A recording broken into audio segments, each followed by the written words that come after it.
উদ্ভট ব্যাপার। যেদিন এই ধরনের উত্তেজনা কমানোর মতো একটা পদক্ষেপ মনে হচ্ছে, সেদিনই আবার একটা ঘটনা ঘটেছিল এবং পরবর্তীতে তাদের ফলো আপ সেটাও খুব ভালো ইঙ্গিত দেয় না। সেটা হচ্ছে বাংলাদেশিদের দুটো ট্রলার, এগুলো বড় ট্রলার, এগুলো দুটো ধরে নিয়ে গিয়েছিল ভারতের কোস্টগার্ড এবং সেখানে ৭৮ জন নাবিক তাদের হাতে চলে গেছে, মানে তারা গ্রেফতার করেছে তাদেরকে, কারণ তাদের ভাষ্য সেটা হচ্ছে এগুলো ভারতের জলসীমায় ছিল। আমি এই নিউজটা আমাদের সামনে এসছে, এরপর ভারত অফিসিয়ালি যে ছবি দিয়েছে তাদের এক্স হ্যান্ডেলে, সেটা আসলে অত্যন্ত হিউমিলিয়েটিং এবং আমি উস্কানিমূলক বলেই বলতে চাই। র্যাপিড অ্যাকশন ব্যাটালিয়ন র্যাবকে বিলুপ্ত করার সুপারিশ করেছে বিএনপি। খুবই একটা মৌলিক সুপারিশ। দেখেন, যেই র্যাবের জন্ম বলা যায় বিএনপির হাতে, আজকে সেই বিএনপি এই সংস্থাকে বিলুপ্ত করার পরামর্শ দিচ্ছে। আসসালামু আলাইকুম, সকলে কেমন আছেন? সম্মানিত দর্শক, যে র্যাবকে তৈরি করেছে বিএনপি, সেই র্যাবকে বিলুপ্ত করতে চায় বিএনপি। এমনটা কেন দাবি করেছে বিএনপি, এই বিষয় নিয়ে তথ্য আছে। এমনকি আমরা জানতে পারবো বাংলাদেশের ৭৮ জন নাগরিককে আটক করেছে ভারত। কেন করেছে এই বিষয় নিয়ে তথ্য আছে। আজকের এই ভিডিওতে আলোচনা করেছে ডক্টর জাহিদ ভাই এবং সিনিয়র সাংবাদিক মোস্তফা ফিরোজ ভাই। সম্পূর্ণ নিউজটি দেখবেন, ভিডিওটি লাইক করে শেয়ার করে দেবেন। কথা বাড়াবো না, চলে যাব স্ক্রিনে। ভারতের সাথে বাংলাদেশের উত্তেজনা এখনো চলছে। ভারতের পররাষ্ট্র সচিব আসার পর সেটায় কিছুটা পরিবর্তনের একটা ইঙ্গিত আছেই, কিন্তু এর মধ্যে আবার ভারতের উস্কানিমূলক কাণ্ড চলছে। ইনফ্যাক্ট এটা সেদিনই ঘটেছে যেদিন ভারতের পররাষ্ট্র সচিব বাংলাদেশে আসলেন। মানে এক উদ্ভট ব্যাপার। যেদিন এই ধরনের উত্তেজনা কমানোর মতো একটা পদক্ষেপ মনে হচ্ছে, সেদিনই আবার একটা ঘটনা ঘটেছিল এবং পরবর্তীতে তাদের ফলো আপ সেটাও খুব ভালো ইঙ্গিত দেয় না। সেটা হচ্ছে বাংলাদেশিদের দুটো ট্রলার, এগুলো বড় ট্রলার, এগুলো দুটো ধরে নিয়ে গিয়েছিল ভারতের কোস্টগার্ড এবং সেখানে ৭৮ জন নাবিক তাদের হাতে চলে গেছে, মানে তারা গ্রেফতার করেছে তাদেরকে, কারণ তাদের ভাষ্য সেটা হচ্ছে এগুলো ভারতের জলসীমায় ছিল। আমি এই নিউজটা আমাদের সামনে এসছে, এরপর ভারত অফিসিয়ালি যে ছবি দিয়েছে তাদের এক্স হ্যান্ডেলে, সেটা আসলে অত্যন্ত হিউমিলিয়েটিং এবং আমি উস্কানিমূলক বলেই বলতে চাই। তাদের ফেসবুকে তারা একটা পোস্ট দিয়েছে, সেখানে বলছেন, ইন্ডিয়ান কোস্টগার্ড পেজের পোস্টে উল্লেখ করেছেন, ভারতীয় সমুদ্র সীমায় মৎস্য আহরণের অভিযোগে এক অভিযানে ট্রলার ২টি সহ ৭৮ নাবিককে আটক করা হয়েছে। নাবিক সহ ট্রলার দুটি প্যারাদ্বীপের কাছে নেওয়া হয়েছে। এখানে নাবিকরা তাদের মাথার পেছনে হাত দিয়ে হাঁটু গেড়ে বসে আছেন এবং ভারতীয় কোস্টগার্ডরা পেছনে আছে, এরকম একটা ছবি আপনারা দেখছেন। এছাড়া আরো দুটি ট্রলার আছে, যেটি ট্রলার নিয়ে আসার দৃশ্য আছে, এগুলো আছে। এখানে জাহাজের মালিক পক্ষর সাথে যখন প্রথম আলো কথা বলেছে, তারা খুব স্পষ্টভাবে জানিয়েছেন যে এটা আসলে বাংলাদেশের সমুদ্র সীমার ১ নটিক্যাল মাইল ভেতরেই জাহাজে মাছ ধরা হচ্ছিল।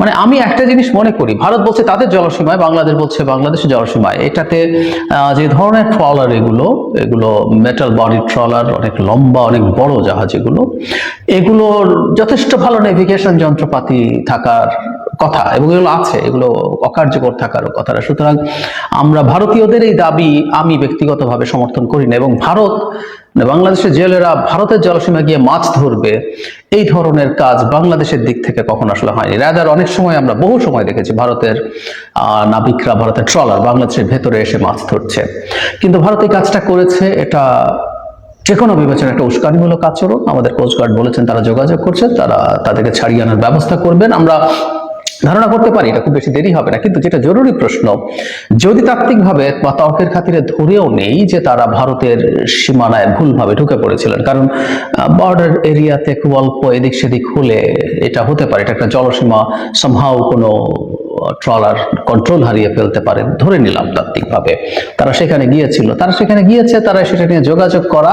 কিন্তু যে ধরনের ছবি প্রকাশ করছে আমাদের নাবিকদের, তাদেরকে যে ধরনের হাঁটু গেড়ে মাথার পেছনে হাত দিয়ে দাঁড়িয়ে থাকতে হয়েছে, সশস্ত্র কোস্টগার্ড পেছনে আছে, নাবিকদেরকে দেখাতে হলেও এইভাবে দেখানোর কোনো প্রয়োজন ছিল না, কিন্তু তারা সেটা দেখাচ্ছে এবং আমরা এটা ধরে নিতে পারি এটা আমাদের প্রতি একটা বাজে মেসেজ বা নেগেটিভ মেসেজ তারা দিতে চাইছে।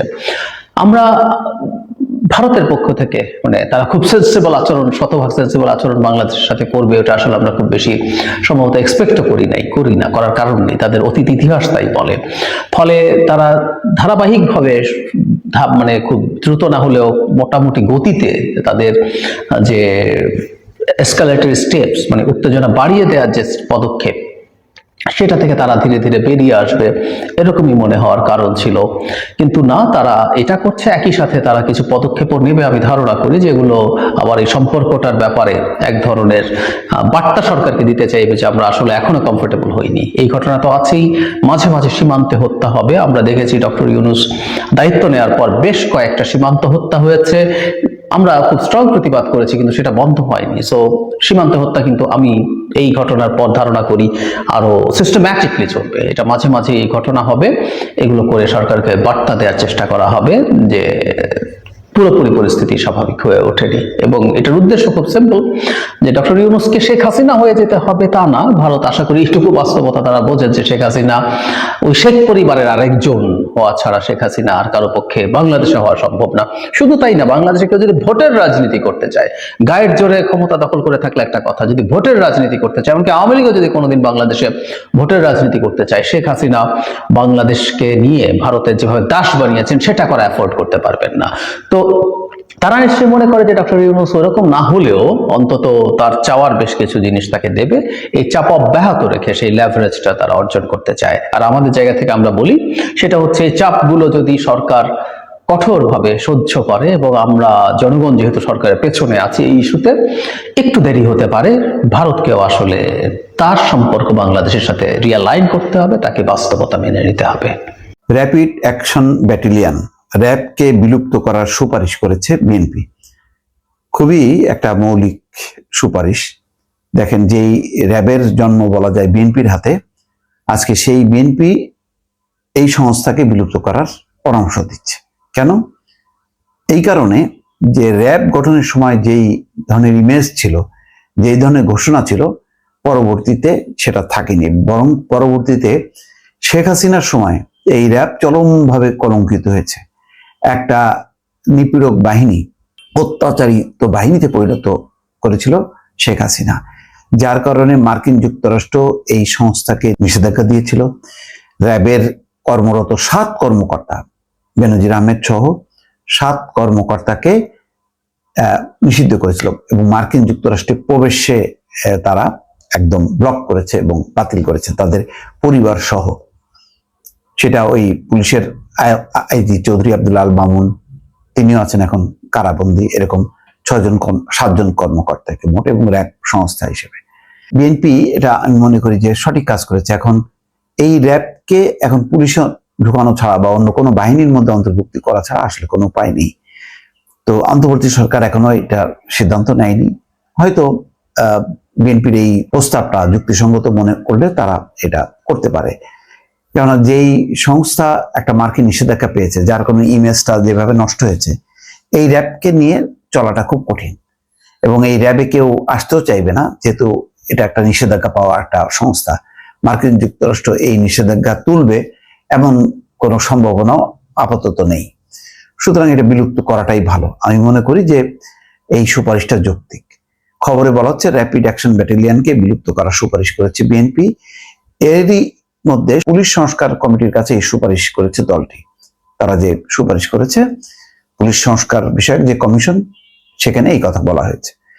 মঙ্গলবার রাজধানীর গুলশানে বিএনপির চেয়ারপারসনের কার্যালয়ে এক সংবাদ সম্মেলনে এই কথা জানান বিএনপির স্থায়ী কমিটির সদস্য ও বিএনপির পুলিশ সংস্কার কমিটির প্রধান মেজর হাফিজউদ্দিন আহমেদ। তিনি বলেন, সরকারের পুলিশ সংস্কার কমিটি বিএনপির কাছে সুপারিশ না চাইলেও আমরা সুপারিশমালা দিয়েছি। রাষ্ট্রের এই অত্যাবশ্যকীয় সেবার সংস্কার এখন সময়ের দাবি।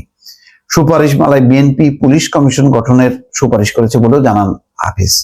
তিনি বলেন, পুলিশের বিভিন্ন স্তরের অবসরপ্রাপ্ত পুলিশ কর্মকর্তাদের সঙ্গে কথা বলেছি, সাংবাদিকদের সঙ্গে কথা বলেছি, অনেকের সঙ্গে কথা বলেছি। জনগণের সঙ্গে পুলিশের দূরত্ব কমানোর সুপারিশ করেছি আমরা। এটা ভালো। পুলিশ সংস্কার কমিশন বা পুলিশ কমিশন গঠন করা, পুলিশ আলাদা একটা যদি কমিশন গঠন হয় তাহলে দলীয় প্রভাব মুক্ত থাকবে। এখন আসলে মোট কথা, যত কমিশনই করি না কেন, দুর্নীতি দমন কমিশন তো করা হয়েছিল, একটা স্বাধীন কমিশন, কিন্তু থাকলো সেটা তো ওই যে যেটা আসিফ নজরুল বলছে যে তার দাসে পরিণত হয়েছিল, বিচার বিভাগ এবং দুদক শেখ হাসিনার দাসে পরিণত হয়েছিল। রাজনৈতিক দল, যে রাজনৈতিক দলটা ক্ষমতায় থাকবে, তার আচার আচরণ, তার মনোভাবের উপর অনেক কিছু নির্ভর করবে যে কমিশন কতখানি স্বাধীনভাবে কাজ করতে পারবে বা স্বাধীনভাবে সে থাকতে পারবে কিনা। পুলিশ যেহেতু খুবই সেন্সিটিভ বিষয়, আইন শৃঙ্খলা বাহিনী, জনগণের সেবা করার কথা, কিন্তু বহু জায়গায় দেখা যায় যে স্থানীয় পর্যায়ে দলীয় যারা ক্ষমতাসীন রাজনৈতিক দল, তারা প্রভাব বিস্তার করে, তারা তাদের মতন করে পুলিশকে ব্যবহার করে, পুলিশও সুবিধা পাওয়ার জন্য তার সাথে একাত্ম হয়ে যায়। ফলে ওই রাজনৈতিক টাউট বাটপারদের সাথে পুলিশ, লোকাল পুলিশ একাট্টা হয়ে একটা অত্যাচারিত গ্রুপে পরিণত হয় এবং মানুষের উপর অত্যাচার, নির্যাতন করা হয়, তাদের কাছ থেকে টাকা পয়সা লুণ্ঠন করা হয়। এইভাবে চলেছে দীর্ঘদিন থেকে। আগামীতে এই ব্যবস্থার পরিবর্তন হইতে গেলে আগে রাজনৈতিক দলগুলোকে পরিবর্তন হইতে হবে। একই সঙ্গে রাজনৈতিক সংস্কার, দলীয় সংস্কার, অন্যদিকে হচ্ছে প্রশাসনিক নানান ক্ষেত্রে যেই সংস্কার, সেগুলো বাস্তবায়ন। এবং সবচেয়ে বড় কথা হলো যে রাজনৈতিক দল যে দেশ চালাবে, রাষ্ট্র চালাবে, তার দৃষ্টিভঙ্গি, তার আচরণ অনেক কিছু নির্ভর করবে যে দেশের সাংবিধানিক প্রতিষ্ঠানগুলো ভালোভাবে চলবে নাকি সেগুলির মৃত্যু ঘটবে। দর্শক, খুবই গুরুত্বপূর্ণ তথ্য আমরা দেখতে পেয়েছি। যে র্যাবকে তৈরি করেছে বিএনপি, সেই র্যাবকে কেন বিলুপ্ত করতে চায় বিএনপি, এই বিষয় নিয়ে তথ্য আমরা দেখতে পেয়েছি। সিনিয়র সাংবাদিক মোস্তফা ফারিস ভাই তথ্য দিয়েছে, তার সেই বক্তব্য আমরা সকলে দেখতে পেয়েছি। এমনকি আমরা জানতে পেরেছি বাংলাদেশের ৭৮ জন নাগরিককে কেন আটক করেছে ভারত, এই বিষয় নিয়ে তথ্য আমরা পেয়েছি। আপনাদের কি মতামত মেসেজ করে জানাবেন। ভালো থাকবেন। আসসালামু আলাইকুম।